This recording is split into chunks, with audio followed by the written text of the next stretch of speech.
Olá, querido irmão e querida irmã, seja muito bem-vindo ao nosso segundo programa Hora do Estudo. Hoje nós iremos então dar início ao estudo da Confissão de Fé de Westminster. Hoje estudaremos juntos, ouviremos juntos acerca do primeiro capítulo da Confissão. Na semana passada, se você não assistiu, volta um pouco aí para procurar o nosso estudo.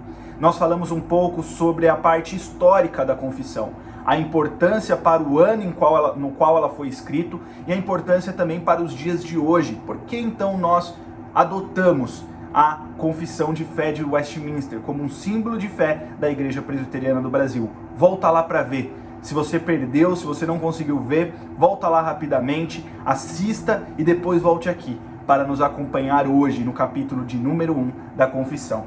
Eu convido você, irmão, a, junto comigo, estar com sua Bíblia nas mãos. Deixa ela aí do seu lado, porque nós iremos usar referências bíblicas. Nós falamos na semana passada que a nossa regra de fé e prática é a Bíblia, e a confissão não está acima da Bíblia, nunca estará acima da Bíblia, mas ela usa a Bíblia como base. Então, fica com a sua Bíblia aí do seu lado, é muito importante. E se você tiver a confissão de fé também, fique com ela do seu lado para poder ler os pontos. Os pontos irão aparecer aí para vocês, alguns são mais longos do que os outros, mas eles estarão aí na tela, eles aparecerão para você, eu farei a leitura deles, farei alguns destaques e mostrarei alguns textos em especial para usar de base naquela ideia que foi sistematizada por aqueles que escreveram a Confissão de Fé. Então nós teremos referências bíblicas, nós teremos textos e todos aparecerão aí para você, sem dúvida alguma, para você poder acompanhar, entender, anotar. Se for preciso, pause, espere um pouco, anote e depois você volta, não há nenhum problema, fique à vontade. Estamos aqui para aprendermos juntos, crescermos juntos. Então, hoje, como eu disse, nós iremos estudar o capítulo de número 1 da Confissão de Fé de Westminster, e o capítulo de número 1 fala acerca da Escritura Sagrada, acerca da nossa Bíblia. E, em primeiro lugar, o primeiro ponto do capítulo 1 vai nos dizer que, ainda que a luz da natureza e as obras da criação e da providência de tal modo manifestem a bondade, a sabedoria e o poder de Deus, que os homens ficam inexcusáveis, ou seja, os homens ficam sem desculpas, contudo não são suficientes para dar aquele conhecimento de Deus e da sua vontade necessário para a salvação. Este primeiro momento, então, nós olhamos para esse texto e vemos que mesmo a criação, mesmo a obra que Deus fez, mesmo a providência do Senhor, mesmo o poder do Senhor, sendo suficientes e deixam o homem indesculpável, ainda tem algo a ser entregue ao homem, que é a própria Escritura. O homem, através da criação, através da obra, através do poder, através da providência, se torna indesculpável perante a Deus. Porque a natureza revela o senhorio de Cristo, o senhorio de Deus. E nós vemos então que falta algo para buscar este conhecimento de Deus e a vontade necessária para a salvação. E aí então nós vamos ver que por isso foi o Senhor servido em diversos tempos e diferentes modos revelar-se e declarar à sua igreja aquela sua vontade. E isso é feito aonde? Na Bíblia. A Bíblia então revela a vontade de Deus, revela o que Deus quer para a sua igreja, revela a obra da criação, a queda, a redenção, e que tudo no final será consumado. Então, a parte escrita, a Bíblia, que nos é entregue, que nós temos acesso, ela faz parte então de um desejo, de um querer do Senhor para nós. Ou seja, Deus usou homens para escreverem acerca da história, a história divina. E ele foi servido em tempos e modos diferentes. E continuando, e depois para a melhor preservação e propagação da verdade, para o mais seguro estabelecimento e conforto da igreja contra a corrupção da carne e malícia de Satanás e do mundo, foi igualmente servido fazê-la escrever toda. Então, para preservar a sua igreja, preservar o povo seu, Deus então escreveu as Sagradas Escrituras e preserva as Sagradas Escrituras, porque essa Sagrada Escritura é inspirada pelo próprio Deus. Em último lugar e de destaque, então temos: isto torna indispensável a Escritura Sagrada, tendo cessado aqueles antigos modos de revelar Deus a sua vontade ao seu povo.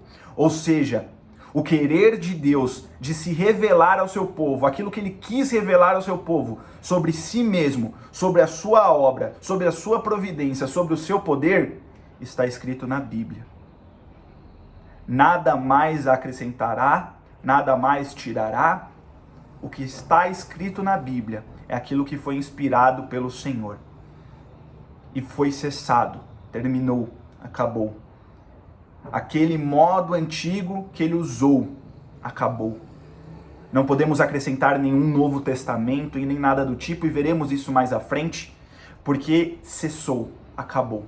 O modo como Deus quis agir, usando homens para escreverem acerca do próprio Deus, acerca da obra da redenção. Ou seja, cessou, acabou, não tem mais. Mas continuando, nós vemos que as referências bíblicas são algumas, e eu quero destacar 3 referências bíblicas para vocês. Salmos 19, 1, 4 diz o seguinte para nós: os céus proclamam a glória de Deus, e o firmamento anuncia as obras das suas mãos. Um dia discursa o outro dia, e uma noite revela conhecimento a outra noite. Não há linguagem nem há palavras, e deles não se ouve nenhum som. No entanto, por toda a terra se faz ouvir a sua voz, e as suas palavras até aos confins da terra. Visto como na sabedoria, o mundo não o conheceu por sua própria sabedoria. Aprove a Deus salvar os que creem pela loucura da pregação. 1 Coríntios 1, 21. E a loucura da pregação nada mais é que pregar a palavra de Deus. Nada mais, nada menos, porque aqui é a palavra de Deus. A Bíblia é a revelação do nosso Deus.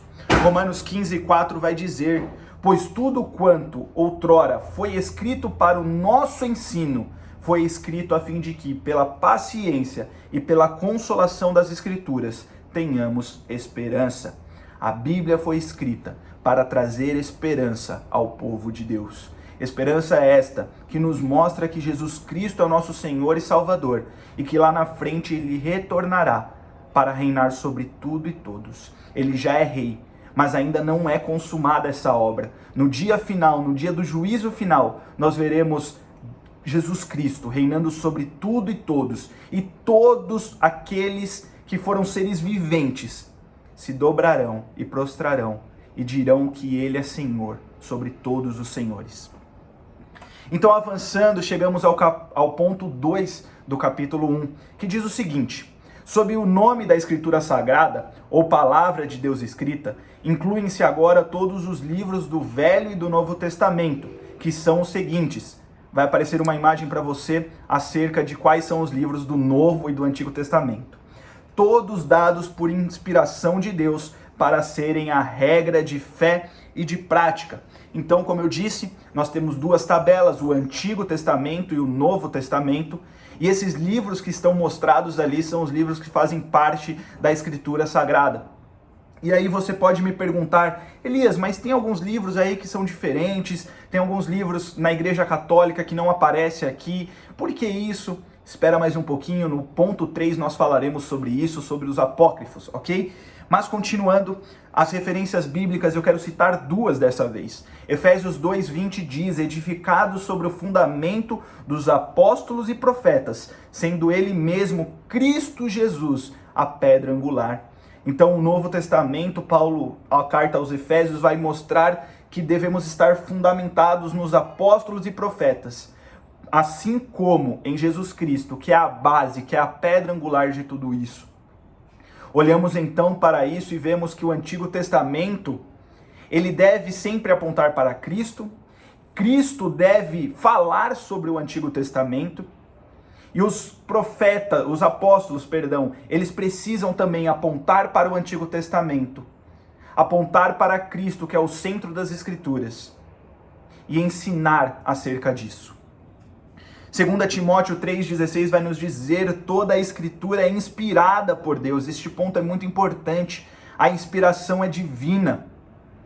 Deus inspirou, Deus soprou nos homens aquilo que seria escrito.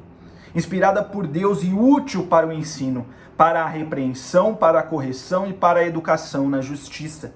Então nós vemos que a palavra de Deus ela é inspirada pelo próprio Deus. Homens as escreveram, colocaram então suas vontades, o seu modo de escrita naquilo que foi escrito, mas a inspiração, o sopro veio do próprio Deus, não de outro lugar, não da sua vontade própria. Então estes que nós mostramos para vocês, Antigo e Novo Testamento, estes livros fazem parte então desta inspiração divina. E aí, como eu disse para você, se você tem aquela dúvida de por que outros livros não aparecem, por que alguns acreditam em outros livros, em um Novo Testamento, nós temos o seguinte ponto, o terceiro ponto do nosso capítulo 1. Os livros, geralmente chamados apócrifos, não sendo de inspiração divina, não fazem parte do cânon da Escritura. Não são, portanto, de autoridade da Igreja de Deus, nem de modo algum podem ser aprovados ou empregados senão como escritos humanos. Então nós vemos que esses livros que são tidos como apócrifos são escritos humanos, não passam disso. Eles não são inspirados por Deus. E aí você fala assim: Elias, como você sabe que eles não são inspirados por Deus? Nós não vemos no Novo Testamento Jesus Cristo citando algum desses livros apócrifos. Jesus Cristo é Senhor da história, Senhor sobre todas as coisas, Ele é o centro das Escrituras, mas Ele fala sempre, Ele ensina sempre acerca do Antigo Testamento, que fala e aponta para Ele. Os livros apócrifos acabam cometendo erros numa questão não de história, não numa questão de escrita, mas Jesus Cristo, no Novo Testamento, e os apóstolos, por muitas vezes, não citarão, e quase nunca, na verdade, nunca citarão esses apócrifos, porque eles não fazem parte da inspiração divina. Eles foram escritos por homens, eles fazem parte da história, mas eles não passam disso. Eles não são inspirados por Deus. E isso é muito importante, porque se nós não temos uma comprovação da parte do nosso Senhor acerca daquilo que está escrito como apócrifo, nós não devemos colocar dentro do cânon, nós não devemos colocar dentro da Sagrada Escritura. Isso é uma base para nós vermos e termos certeza de que aquele livro é inspirado. Olhe para Jesus Cristo, olhe para os evangelhos, olhe para as cartas de Paulo. Veja que eles em todo momento citam o Antigo Testamento, citam os profetas, citam homens que viveram antes deles e foram profetas do Senhor, falaram aquilo que o Senhor ordenou a eles falarem. Então os apócrifos, eles não entram neste cânon, na Escritura Sagrada, porque eles não foram inspirados por Deus. Eles são somente escritos humanos. E como referência bíblica, nós temos o Evangelho segundo Lucas, capítulo 24, versículo 27 e 44. E começando por Moisés, discorrendo e por todos os profetas, expunha-lhes o que a seu respeito constava em todas as Escrituras. A seguir, Jesus lhe disse: são estas as palavras que eu vos falei, estando ainda convosco. Importava se cumprisse tudo o que de mim está escrito na lei de Moisés, nos profetas e nos salmos. O próprio Jesus Cristo, então, cita os profetas, cita os salmos, cita Moisés. 2 Pedro 1,21 diz o seguinte: porque nunca jamais qualquer profecia foi dada por vontade humana. Entretanto, homens santos falaram da parte de Deus, movidos pelo Espírito Santo. O falar do profeta não era aquilo que ele queria, não era aquilo que estava na sua vontade, era aquilo que o Espírito Santo colocava no seu coração, obra divina, obra de Deus. Deus falava através dos profetas ao seu povo. Continuando então, o ponto de número 4 nos diz que a autoridade da Escritura Sagrada, razão pela qual deve ser crida e obedecida, não depende do testemunho de qualquer homem ou igreja, mas depende somente de Deus. A mesma verdade que é o seu autor, tem, portanto, que ser recebida, porque é a palavra de Deus. Nós vamos ver então que a importância da palavra de Deus é porque ela é a palavra de Deus, e não porque um homem ou uma igreja fala que ela é a palavra de Deus. Ela não é influenciada por homens, por igrejas, ela é influenciada pelo próprio Deus, que é o dono desta palavra. Ela não depende do meu testemunho, do seu testemunho, ela depende somente do autor, que é o próprio Deus. Nós devemos sim testemunhar, mas ela não é dependente de nós. A Escritura Sagrada depende do seu autor. E como referência bíblica, eu quero usar 1 João 5,9, que diz o seguinte: se admitimos o testemunho dos homens, o testemunho de Deus é maior. Ora, este é o testemunho de Deus que ele dá acerca do seu Filho. Se nós nos preocupamos com o testemunho de homens, se admitirmos o testemunho humano, aquele que prega a palavra verdadeiramente, acima dele está o testemunho de Deus. Mais importante que o testemunho da igreja e o testemunho de homens, é o testemunho de Deus, porque ele é o autor. E a palavra é a sua palavra. A autoridade da palavra existe porque ela é palavra de Deus. Continuando então, chegamos ao ponto de número 5. E aí este ponto é um ponto um pouco maior, mas o final é o ponto central, o ponto de destaque. Mas eu vou ler ele todo. O ponto 5 diz assim: pelo testemunho da igreja podemos ser movidos e incitados a um alto e reverente apreço da Escritura Sagrada. A suprema excelência do seu conteúdo e eficácia da sua doutrina, a majestade do seu estilo, a harmonia de todas as suas partes, o escopo do seu todo, que é dar a Deus toda a glória, a plena revelação que faz do único meio de salvar-se o homem, as suas muitas outras excelências incomparáveis e completa perfeição, são argumentos pelos quais abundantemente se evidencia ser ela a palavra de Deus. Contudo, a nossa plena persuasão e certeza de sua infalível verdade e divina autoridade provém da operação interna do Espírito Santo, que pela palavra e com a palavra testifica em nossos corações. Em breves palavras, simples e diretas para você, meu querido irmão, você pode conhecer a Bíblia inteira. Você pode conhecer ela de Gênesis a Apocalipse, da primeira à última palavra. Você pode se apaixonar por causa da escrita, por causa da história. Mas a palavra fazer efeito no seu coração, persuadir o seu coração, não é por causa do seu conhecimento, não é por aquilo que você entende das Sagradas Escrituras, mas sim por causa da obra aplicada do Espírito Santo em seu coração. E através dessa obra do Espírito Santo, através da palavra, pela palavra, e através da palavra, testifica ao nosso coração.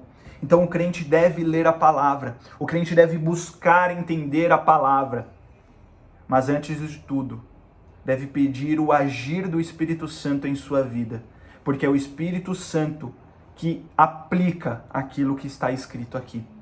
Não é por causa do nosso conhecimento, não é por causa do nosso entender, não é por causa do nosso agir, é por causa daquilo que o Espírito Santo de Deus faz em nosso coração. Aquilo que Jesus Cristo fez naquela cruz só pode ser entendido e aceito quando o Espírito Santo toca em nosso coração. Não é apenas um ato histórico, ele faz parte da história, mas o Espírito Santo aplica ao nosso coração a palavra do Senhor. É a obra do Espírito Santo. E como referência bíblica, quero ler com você João, o Evangelho de João, capítulo 16, versículo 13 e versículo 14, que diz assim: Jesus dizendo: quando vier, porém, o Espírito da verdade, ele vos guiará a toda a verdade, porque não falará por si mesmo, mas dirá tudo o que tiver ouvido e vos anunciará as coisas que hão de vir. ele me glorificará, porque há de receber do que é meu e vô-lo há de anunciar. A obra do Espírito Santo acontece em nossa vida, assim como Jesus Cristo disse naquele momento. Ele viria, ele agiria, ele nos guiaria. E é o Espírito Santo que nos guia na verdade.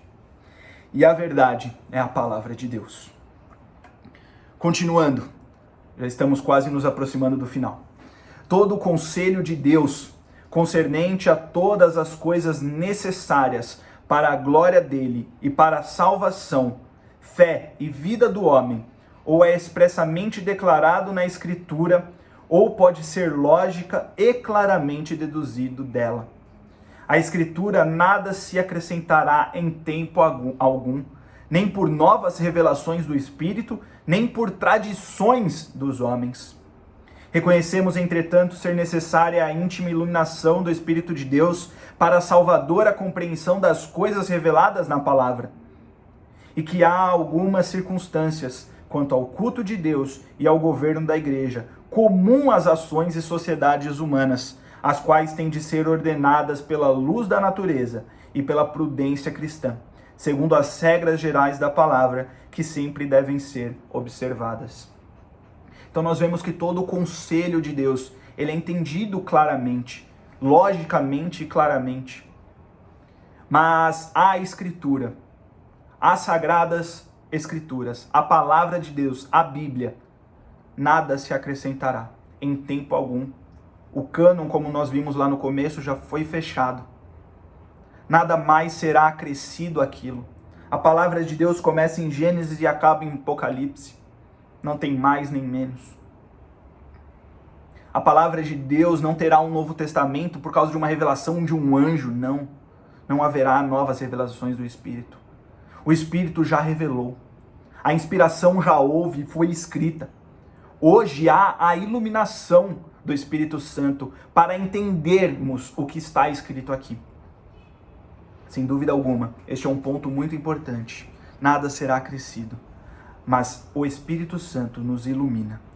E isso nos faz também entendermos um pouco acerca do culto ao nosso Deus, acerca da organização da nossa igreja, a importância de ser uma igreja organizada, que no final tudo será para glorificar a Deus e honrar o seu santo nome.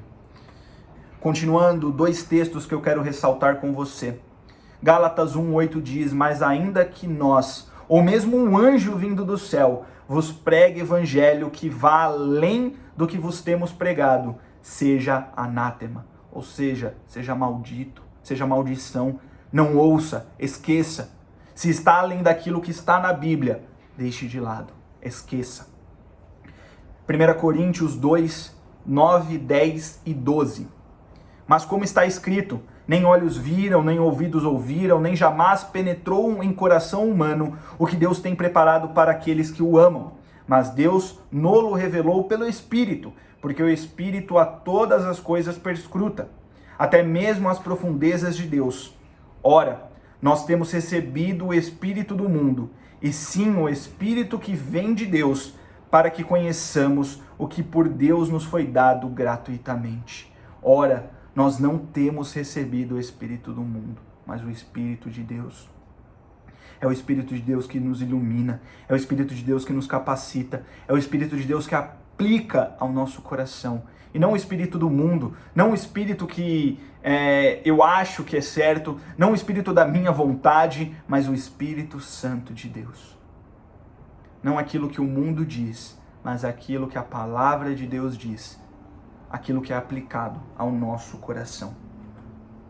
7º ponto.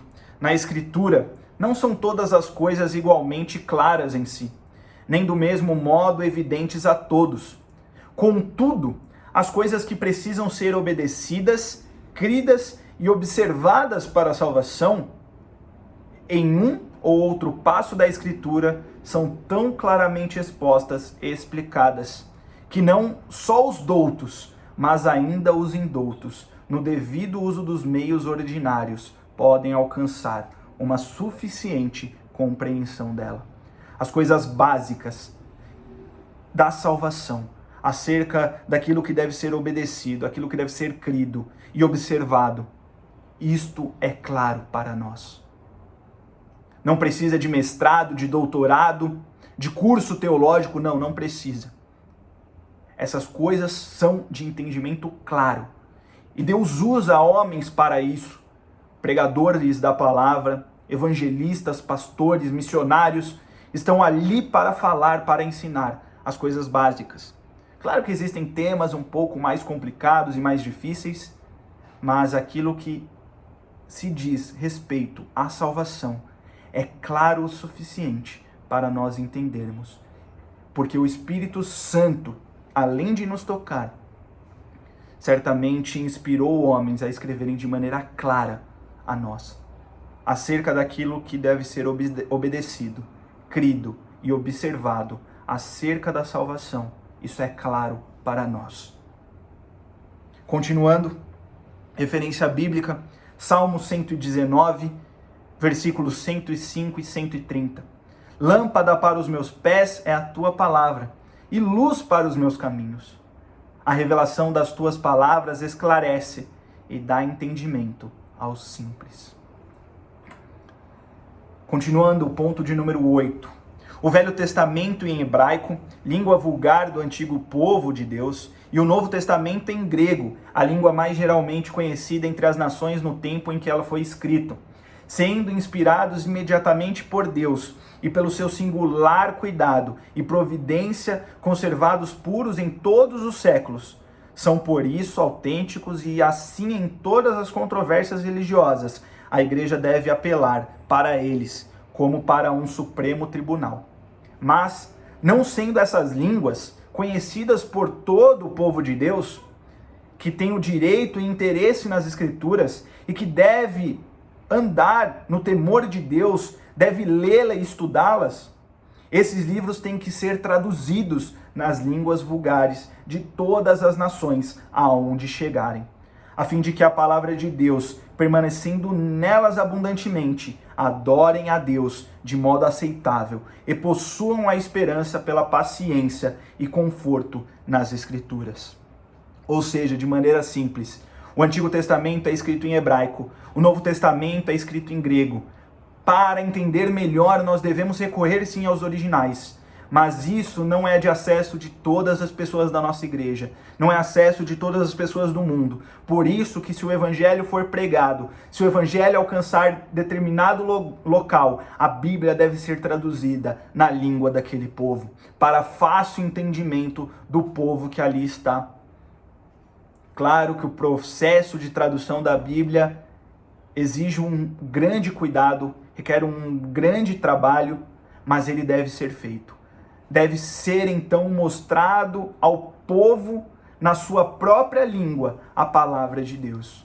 Porque o grego e o hebraico não é de fácil entendimento. Não são todos que têm acesso a essas línguas. Não são todos que sabem essas línguas. Mas a língua materna é de conhecimento. E a verdade bíblica deve ser expressada na língua materna. E é isso que este ponto de número 8 nos diz. 2 Timóteo 3, 14 e 15 vai nos dizer: tu, porém, permanece naquilo que aprendeste e de que foste inteirado, sabendo de quem o aprendeste e que desde a infância sabe as sagradas letras, que podem tornar-te sábio para a salvação pela fé em Cristo Jesus.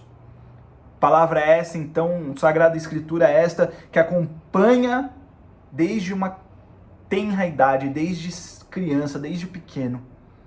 Se a criança não consegue ler na sua própria língua, como ela vai entender? Ela precisa entender, ela precisa ter acesso.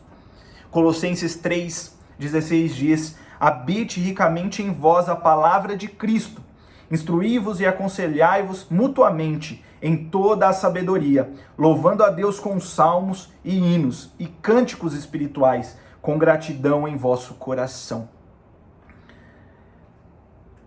Em nono lugar, o nono ponto e penúltimo ponto, já está acabando, sem dúvida alguma é um ponto muito importante e você pode ver aí que ele está destacado por completo. E eu quero que você tenha a sua atenção redobrada aqui. A regra infalível de interpretação da Escritura é a mesma Escritura. Portanto, quando houver questão sobre o verdadeiro e pleno sentido de qualquer texto da Escritura, sentido que não é múltiplo, mas único, esse texto pode ser estudado e compreendido por outros textos que falem mais claramente. Se você tem alguma dúvida acerca de algum texto da Bíblia, não recorra primeiramente a comentários, não recorra primeiramente a pessoas, não recorra primeiramente àquilo que você acha que é certo ou errado. Olhe primeiramente para a própria Escritura. Porque se há algo que em determinado momento está dito de forma difícil, na própria Escritura, haverá em algum lugar algo mais claro acerca daquilo. A própria Escritura explica a Escritura. A Bíblia explica a Bíblia. Essa regra é uma regra infalível. Está acima de todas as coisas. A regra infalível de interpretação da Escritura é a mesma Escritura. A Bíblia explica a Bíblia. Atos 15:15 vai nos dizer: conferem com isto as palavras dos profetas como está escrito. Ou seja, lá em Atos, no Novo Testamento, algo aconteceu que já foi dito lá atrás pelos profetas, e os apóstolos estão ali citando os profetas. Eles estão citando a Sagrada Escritura. João 5:46 diz: porque se de fato cresceis em Moisés, também crereis em mim, porquanto ele escreveu ao meu respeito. Jesus Cristo fala que Moisés escreveu sobre ele, o Salvador e Senhor da igreja. Moisés, lá no Antigo Testamento, escreveu sobre Cristo, muitos anos antes. E Jesus Cristo fala: olha, se vocês de fato crescem em Moisés, vocês creriam em mim, porque ele falou de mim.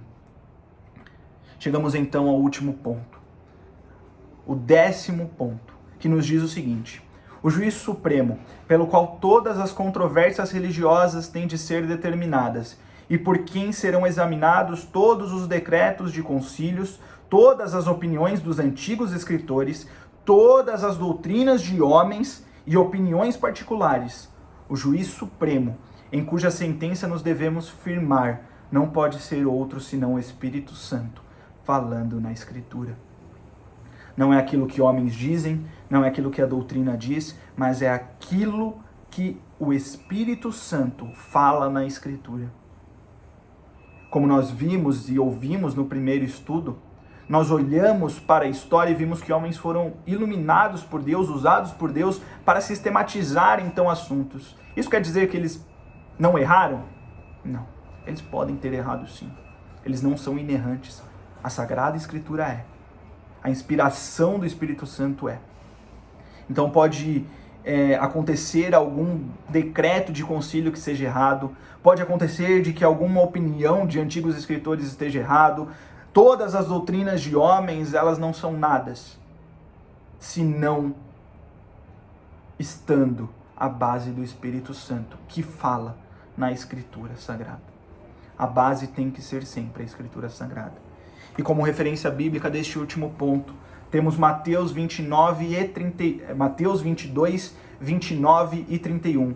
Respondeu-lhes Jesus: errais não conhecendo as Escrituras, nem o poder de Deus. E quanto à ressurreição dos mortos, não tendes lido o que Deus vos declarou. Ou seja, eles não conhecem a palavra. Eles não conhecem a Escritura Sagrada aplicada ao seu coração. Talvez eles lembram daquilo que foi escrito, mas aquilo não foi aplicado em seu coração. Porque o juiz supremo é o Espírito Santo. Gálatas 1:10 diz: porventura procuro eu agora o favor dos homens ou o de Deus? Ou procuro agradar a homens? Se agradasse ainda a homens, não seria servo de Cristo. Olhando então para isso, nós vemos que Paulo vai dizer que não está ali para agradar homens, agradar concílios. Ele está para agradar Deus e se firmar verdadeiramente na palavra de Deus, movido pelo Espírito Santo. Este último ponto nos mostra que homens podem errar, mas que o juiz supremo é o Espírito Santo, que fala ao nosso coração através da palavra de Deus. Então, meu irmão, olha o que a gente aprendeu hoje acerca das Sagradas Escrituras, da inspiração, de como ela é dividida, de quais são as línguas originais, que ela deve ser traduzida para a nossa língua hoje, ou onde quer que ela alcance, que ela é inspirada por Deus, homens a escreveram, mas a autoridade, o juiz supremo é o próprio Deus, é o Espírito Santo, que aplica essa verdade em nosso coração. Tudo isso que nós ouvimos acerca da Escritura hoje faz nos refletir que devemos ler sim a Bíblia diariamente. Se você não lê a Bíblia todo dia, peça a Deus para tocar o seu coração e você ter esse costume de ler a palavra. Palavra esta, inspirada pelo próprio Deus. Espero que esse estudo tenha sido bênção para a sua vida, que você tenha entendido este primeiro capítulo. É um capítulo um tanto quanto longo, foram 10 pontos, mas eu espero que tenha sido de fácil entendimento para você, acerca da Confissão de Fé de Westminster. E como eu disse, foram homens que trabalharam por muito tempo para sistematizar. E o nosso primeiro ponto foi a própria Bíblia, as Sagradas Escrituras. E tudo aquilo que eles disseram, eu apontei e mostrei as referências bíblicas para cada ponto que eles escreveram. Sem dúvida alguma, eles dedicaram tempo e estudaram bastante, para poder então escrever isto a nós. Que esse estudo continue sendo bênção para a sua vida. Que ele continue falando ao seu coração e que possamos crescer teologicamente e espiritualmente para a honra e glória do nosso Senhor. Semana que vem nós nos vemos novamente na hora do estudo, às 20 horas, quarta-feira que vem. E que a Unida TV glorifique a Deus e edifique a amada igreja. Uma ótima noite, que Deus te abençoe e te guarde. E até semana que vem.